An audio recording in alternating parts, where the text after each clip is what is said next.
à mon aide. Seigneur, viens à mon secours. Gloire au Père, au Fils, au Saint-Esprit, maintenant et toujours. Dans les siècles des siècles. Amen.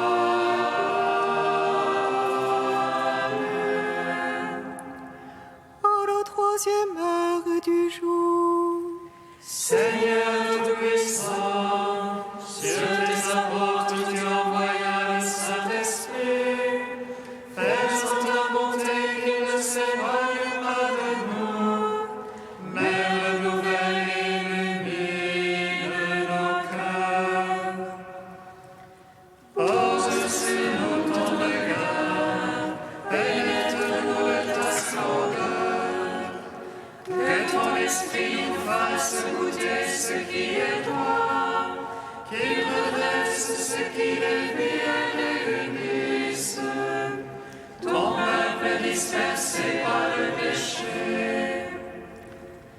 Car tu es venu, Seigneur Jésus, pour nous sauver en ton amour. Toi qui enduras la mort au milieu du jour, et par ta résurrection as tout rempli de gloire. Avec le Père et le Saint-Esprit, nous te louons. Si nous mourons avec le Christ, avec lui nous vivrons. Si nous souffrons avec le Christ, avec lui nous régnerons. Si nous mourons avec le Christ, avec lui nous vivrons. Si nous souffrons avec le Christ, avec lui nous régnerons. Ma vie présente dans la chair, je la vis dans la foi au Fils de Dieu, qui m'a aimé et s'est livré pour moi.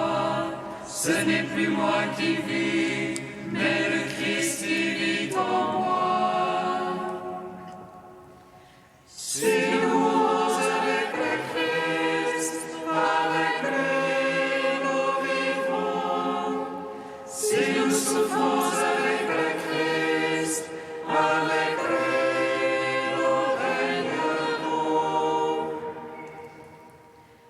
Le Christ nous a rachetés de la malédiction de la loi.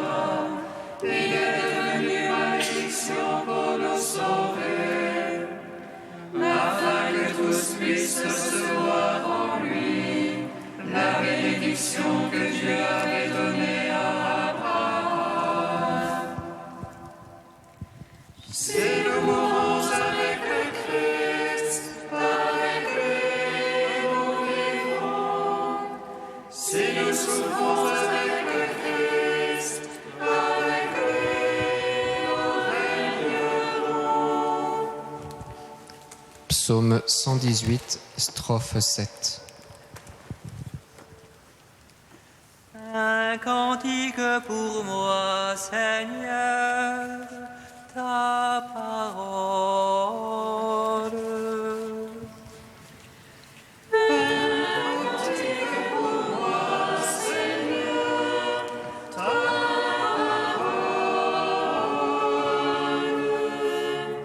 Rappelle-toi ta parole à ton serviteur, dont tu fis mon espoir.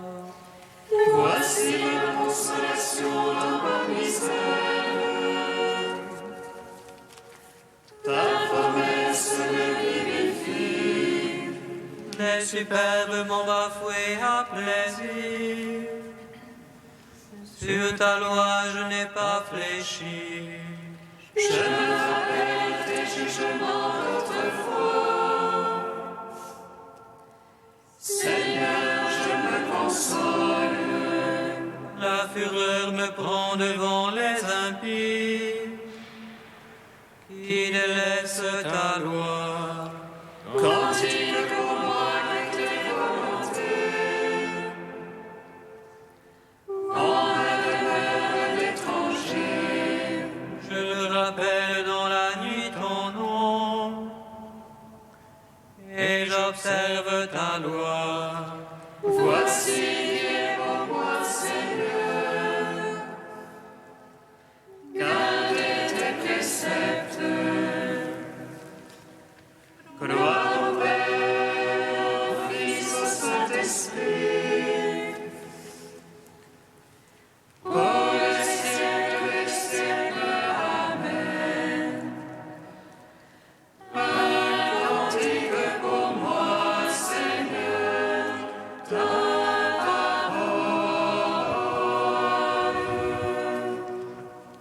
Psaume 12. Seigneur Jésus, Fils du Dieu vivant, prends pitié de moi, pécheur. Seigneur Jésus, Fils du Dieu vivant, prends pitié de moi, pécheur. Jusqu'à quand, Seigneur, m'oublieras-tu jusqu'à la fin? Jusqu'à quand, mon Dieu, me vas-tu cacher ta face? Jusqu'à quand mettrai-je mon pas à droite? Jusqu'à quand mon adversaire aura-t-il le dessus? En mon cœur le chagrin de jour et de nuit. Jusqu'à quand, mon Dieu, me vas-tu cacher ta face? Regarde, réponds-moi, Seigneur mon Dieu.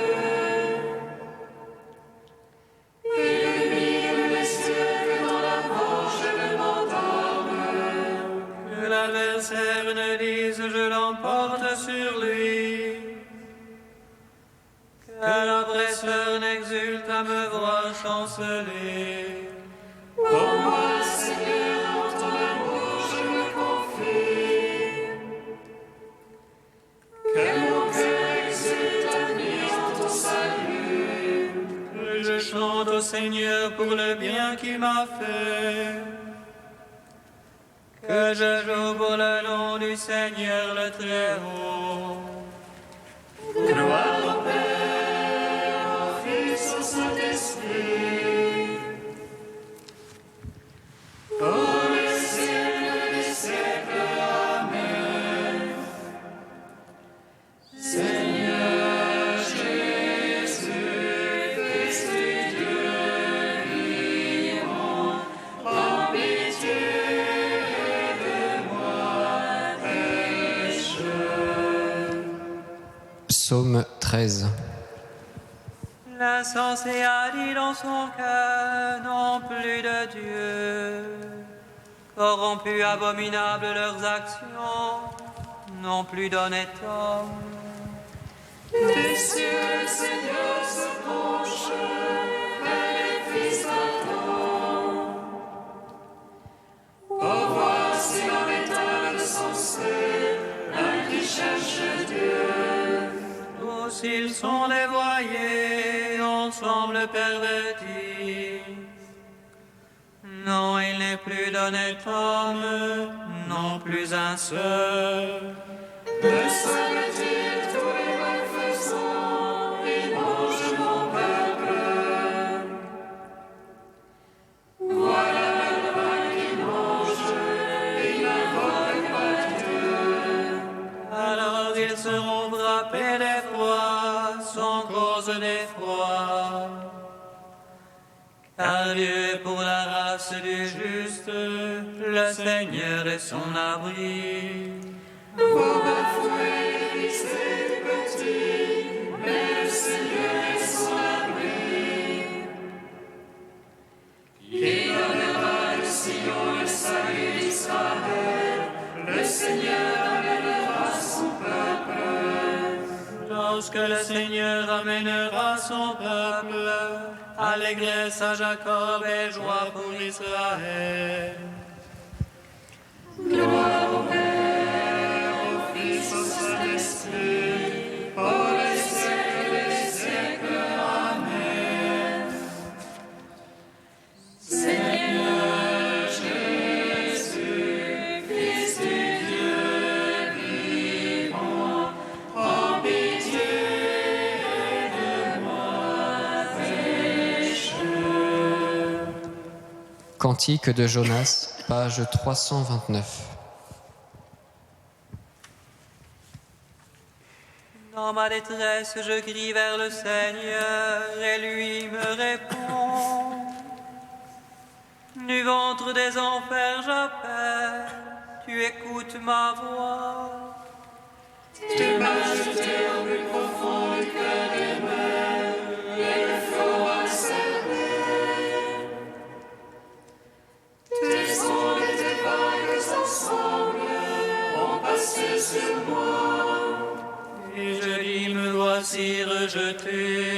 de devant tes yeux. Pourrais-je revoir encore ton temple saint? L'exhorte à celui jusqu'à l'âme, l'anime à servir. Les âmes enveloppent de la tête, à la racine des montagnes. Je descendis au pays dont les verrous m'enfermaient pour toujours. Mais tu retires ma vie de la force, Seigneur mon Dieu. Quand mon âme en moi défaillait, je me souvins du Seigneur. Et ma prière parvint jusqu'à toi, dans ton temple saint.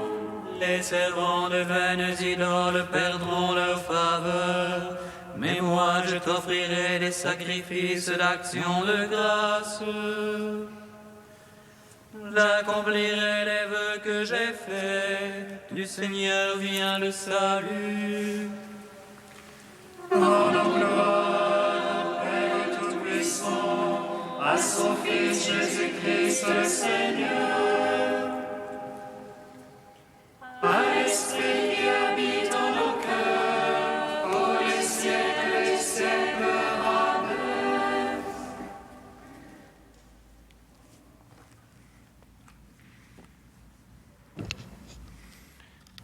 Du Père Amedeo Cencini, Choisir la joie. La joie a une valeur diagnostique élevée parce qu'elle révèle ce qui est dans le cœur. Et pour le dire avec des termes de l'Évangile, elle révèle ce qui habite ton cœur. Si tu veux savoir qui tu es, ce que tu portes en ton cœur, ce qui est devenu important pour toi, où réside pour toi le sens de la vie, interroge-toi sur tes joies passées et présentes, observe à quel point tu es content, demande-toi ce qui doit t'arriver pour que tu sois heureux et quelle est ta sensibilité dans ce domaine. Bien sûr, tout cela fonctionne aussi en négatif. Quand la joie est absente ou qu'on n'éprouve aucune joie à faire ce qu'on leur fait, cela montre que la personne n'aime ni ne veut ce qu'elle fait. Il est inutile, par exemple, que quelqu'un dise qu'il aime le Seigneur et fasse toute chose par amour pour lui, s'il montre ensuite qu'il ne sait pas se réjouir des occasions que la vie lui offre concrètement dans ce sens, ou fait les choses sans enthousiasme, ou pour se faire bien voir des autres. Marthe, qui se lamente auprès du Seigneur parce que sa sœur l'a laissée seule pour servir, montre qu'elle n'aime pas vraiment son service pour le Seigneur, et peut-être le Seigneur lui-même non plus, si elle n'est pas libre de faire les choses par amour pour lui. De même que le frère aîné du fils prodigue, quand il reproche à son père de ne pas l'avoir justement récompensé de ses travaux fidèles, révèle qu'il n'a jamais fait ce travail par amour, qu'il n'aime pas demeurer dans la maison de son père, ni n'aime le père lui-même. La joie, dans ce sens, est un signe infaillible, même si elle n'a pas besoin de s'exprimer de façon bruyante et très flagrante. La vraie joie est discrète et respectueuse, elle n'est ni arrogante ni indiscrète, elle ne s'impose ni ne dérange.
misericordias Domini, in aeternum cantabur. Misericordias Domini, in aeternum cantabur. Qui sait, si Dieu ne se ravisera pas et ne se repentira pas, s'il ne reviendra pas de l'ardeur de sa colère.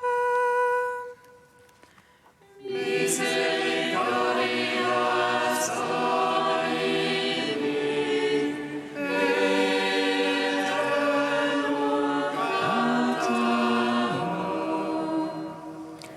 Lecture du livre du prophète Jonas. La parole du Seigneur fut adressée à Jonas. Lève-toi, va à Ninive, la grande ville païenne, proclame le message que je te donne sur elle. Jonas se leva et partit pour Ninive, selon la parole du Seigneur. Or, Ninive était une ville extraordinairement grande. Il fallait 3 jours pour la traverser. Jonas la parcourut une journée à peine en proclamant « Encore 40 jours et Ninive sera détruite ». Aussitôt, les gens de Ninive crurent en Dieu. Ils annoncèrent un jeûne et tous, du plus grand au plus petit, se vêtirent de toile à sac. La chose arriva jusqu'au roi de Ninive. Il se leva de son trône, quitta son manteau, se couvrit d'une toile à sac et s'assit sur la cendre. Puis il fit crier dans Ninive ce décret du roi et de ses grandes. Hommes et bêtes, gros et petits bétail, ne goûteront à rien, ne mangeront pas et ne boiront pas. Hommes et bêtes, on se couvrira de toile à sac, on criera vers Dieu de toute sa force, chacun se détournera de sa conduite mauvaise et de ses actes de violence. Qui sait si Dieu ne se ravisera pas et ne se repentira pas, s'il ne reviendra pas de l'ardeur de sa colère? Et alors, nous ne périrons pas. En voyant leur réaction et comment ils se détournaient de leur conduite mauvaise, Dieu renonça au châtiment dont il les avait menacés. Gloire à toi, ô Dieu vivant, gloire à toi. Gloire à toi, ô Dieu vivant, gloire à toi.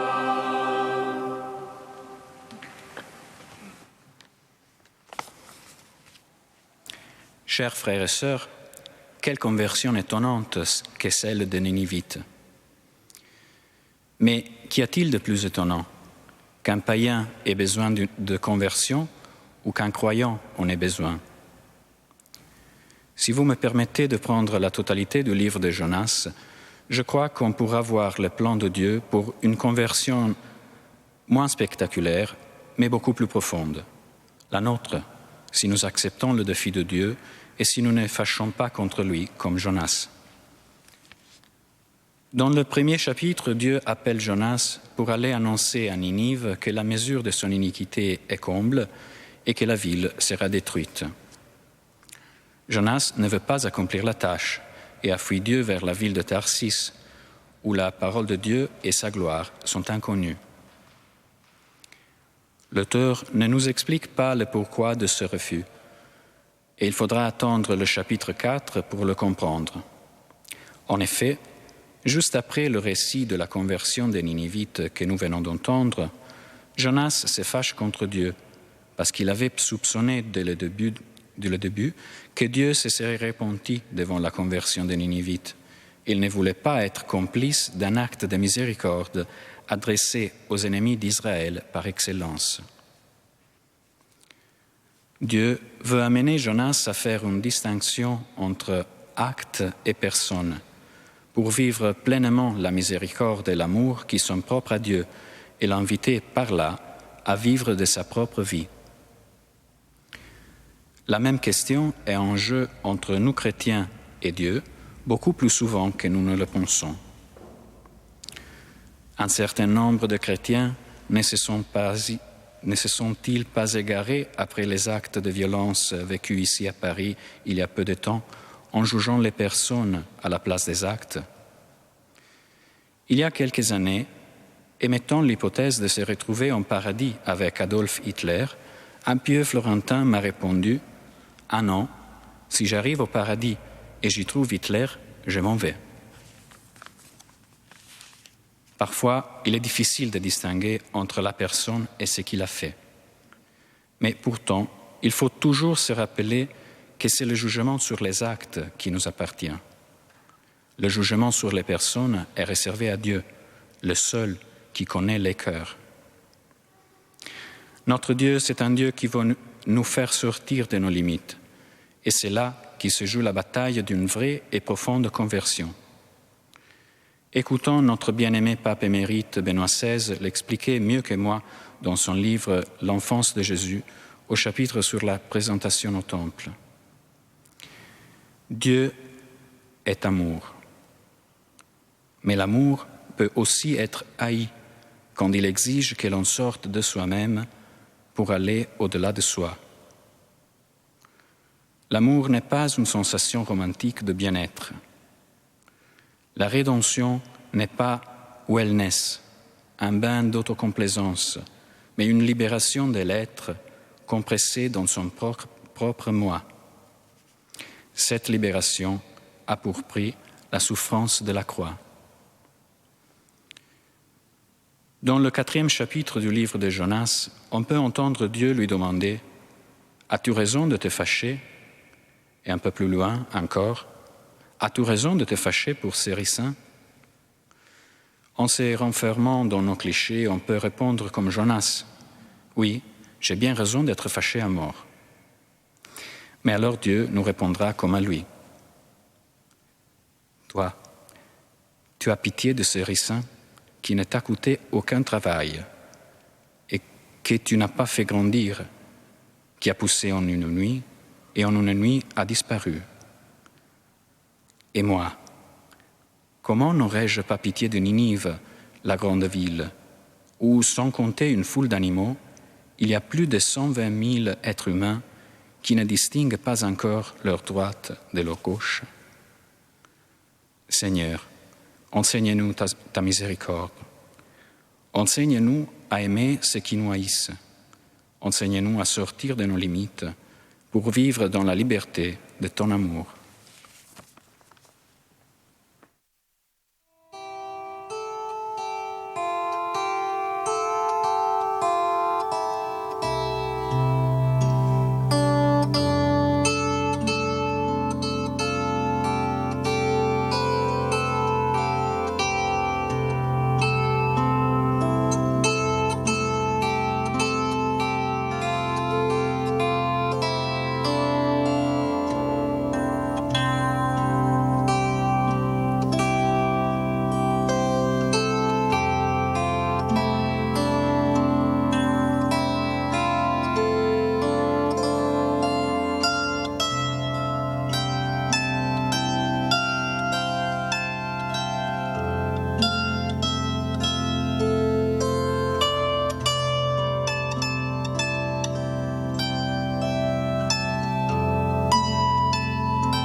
temps du carême, nous te prions, Seigneur, pour les chrétiens persécutés.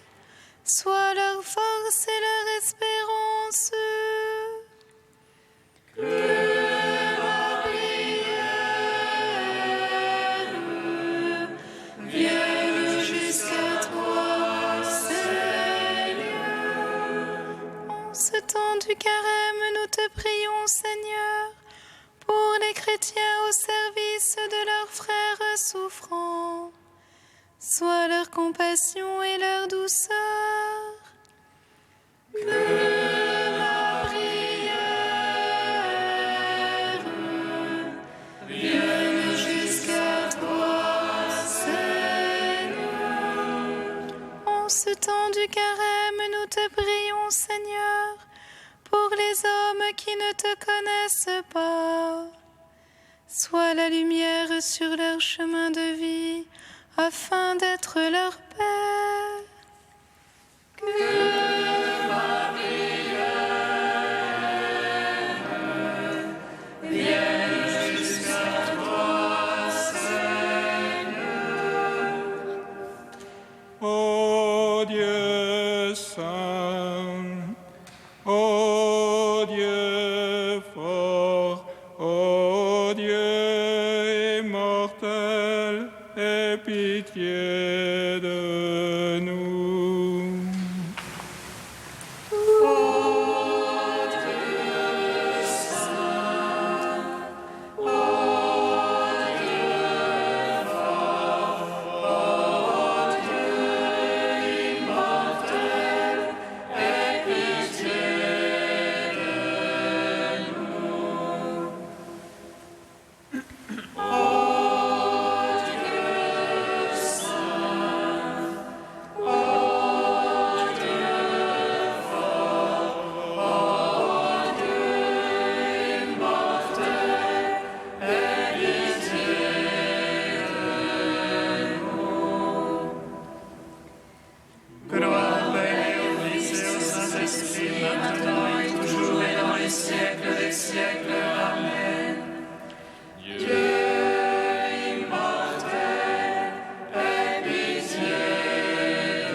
Comme nous l'avons appris du Sauveur et selon son commandement, nous osons dire: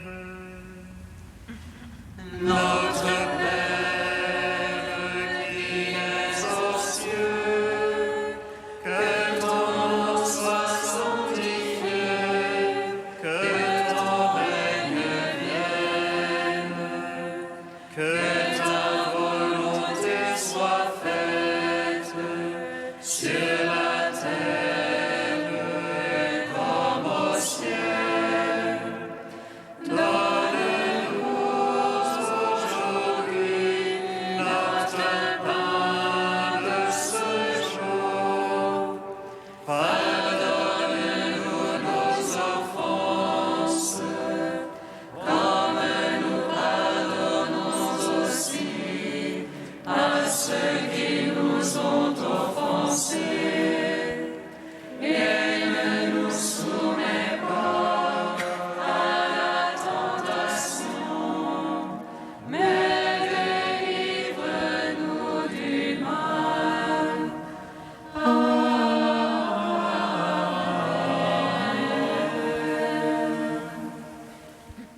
Regarde, Seigneur, avec bienveillance ton peuple qui cherche à mieux te servir. Tandis qu'en nous imposant des privations, nous maîtrisons notre corps, permets qu'en agissant selon le bien, nous obtenions un esprit nouveau. Par Jésus-Christ, ton Fils, notre Seigneur et notre Dieu, qui règne avec toi et le Saint-Esprit, maintenant et pour les siècles des siècles. Amen. Bénissons le Seigneur.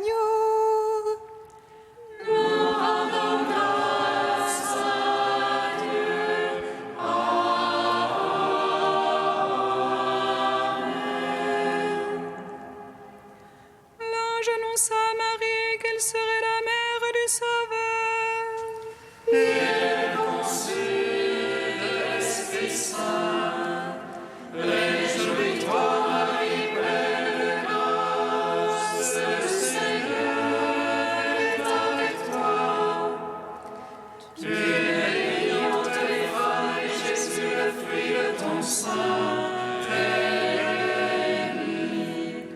Voici la servante du Seigneur. Qu'il me soit fait selon ta parole. Réjouis-toi, Marie, pleine de grâce, le Seigneur est avec toi. Tu es bénie entre les femmes, et Jésus, le fruit de ton sein, est béni. Et le Verbe se fait chair. Et il a demeuré parmi nous. Réjouis-toi, Marie, pleine de grâce, le Seigneur est avec toi. Tu es bénie entre les femmes, et Jésus, le fruit de ton sein, est béni. Prie pour nous, Sainte Mère